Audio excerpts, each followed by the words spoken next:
श्री शिवाय नमस्तुभ्यं। हर हर महादेव। तो दर्शकों, आप सभी को पता ही है कि श्राद्ध पक्ष का समय चल रहा है और मैं आपके लिए काफ़ी उपाय लेकर आ रही हूँ। श्राद्ध पक्ष में हम किस तरह से अपने पितरों को प्रसन्न कर सकते हैं, उनको खुश रख सकते हैं और उनसे अपने लिए, अपने परिवार के लिए आशीर्वाद ले सकते हैं। तो दर्शकों, मैं आपको एक ऐसा ही उपाय और लेकर आई हूँ जिसमें हमारे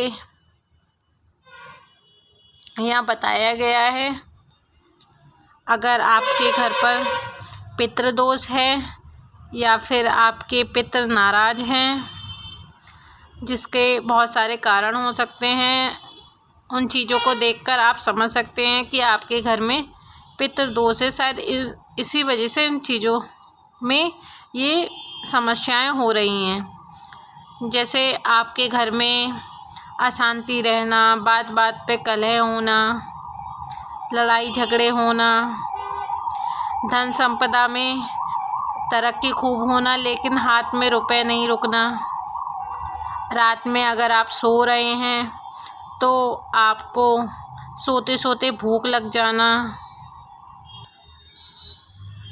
या आपके घर में किसी की भी थाली में बार बार बाल का निकल जाना, आप कभी भी खाना खाने बैठो या फिर कहीं बाहर खा रहे हो, होटल में खाना या कहीं पे भी खाना खा रहे हो तो अचानक से आपकी थाली में बाल का निकल जाना।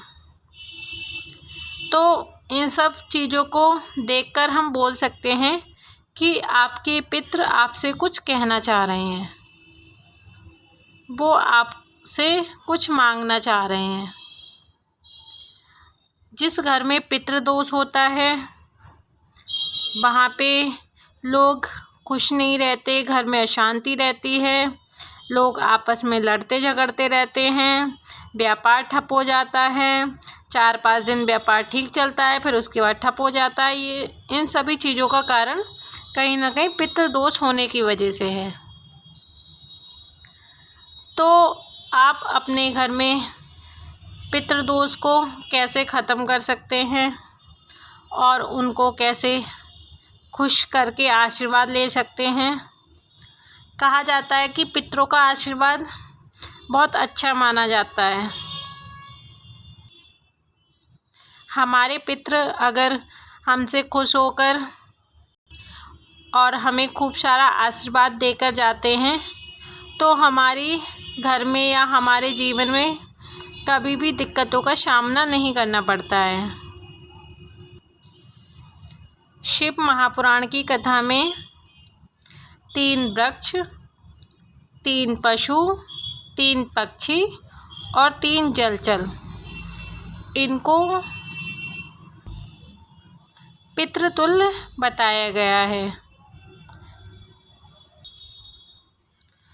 तो हम को लग रहा है कि हमारे घर में चीज़ें ठीक नहीं हो रही हैं, काफ़ी कोशिशें कर रहे हैं फिर भी चीज़ें बिगड़ती चली जा रही हैं, तो आपके घर में पितृदोष है।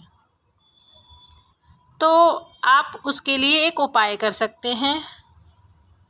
इस उपाय को हम पितृपक्ष में, श्राद्ध पक्ष में एकादशी के दिन ही इस उपाय को करेंगे। तो इस उपाय में हम एक पीपल का पत्ता लेंगे, उस पर आप 7 बिंदी शहद की लगा दीजिए और उसी बिंदी के ऊपर चंदन लगा दीजिए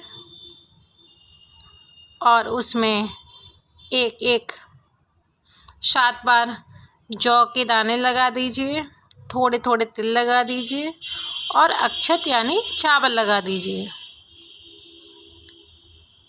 अब इस पत्ते को आप लोग बहते हुए जल में बहा दीजिए। आप इस उपाय को करके देखिएगा, आपकी ज़िंदगी में, आपके घर में, आपके व्यापार में बदलाव आपको नज़र आने लगेंगे।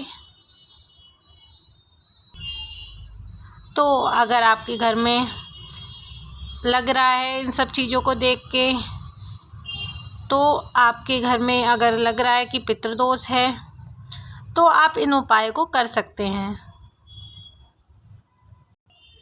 इन उपाय को करने के लिए आपको एक पीपल का पत्ता लेना है, 7 शहद की बिंदी लगानी है, उसी पर 7 चंदन की बिंदी लगानी है, थोड़े थोड़े काले तिल लगाने हैं, एक एक जौ का दाना लगाना है और एक एक अक्षत का चावल लगाकर आप किसी भी बहते जल में उस पत्ते को बहा दीजिए।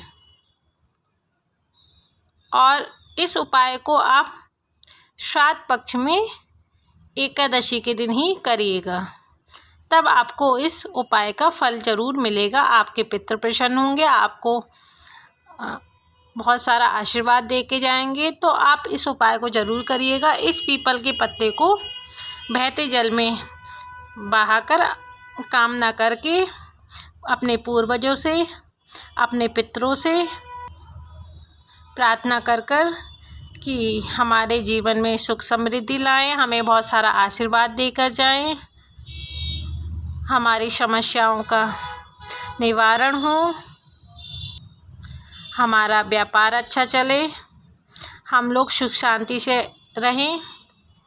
ये कामना आप अपने पूर्वजों और पितरों से कामना कर इस पीपल के पत्ते को बहते गंगा जल में बहा दीजिए। आप इस उपाय को करके देखिएगा। इस उपाय को करने के कुछ समय बाद ही आपको बदलाव दिखने शुरू हो जाएंगे। तो इसी के साथ मैं आज अपनी वाणी को विराम देती हूँ। हर हर महादेव। श्री शिवाय नमस्तुभ्यम। हर हर महादेव। दर्शकों, आप सभी को हमारी वीडियो अच्छी लगी हो तो लाइक करिएगा, सब्सक्राइब करिएगा, हमें सपोर्ट करिएगा। हर हर महादेव।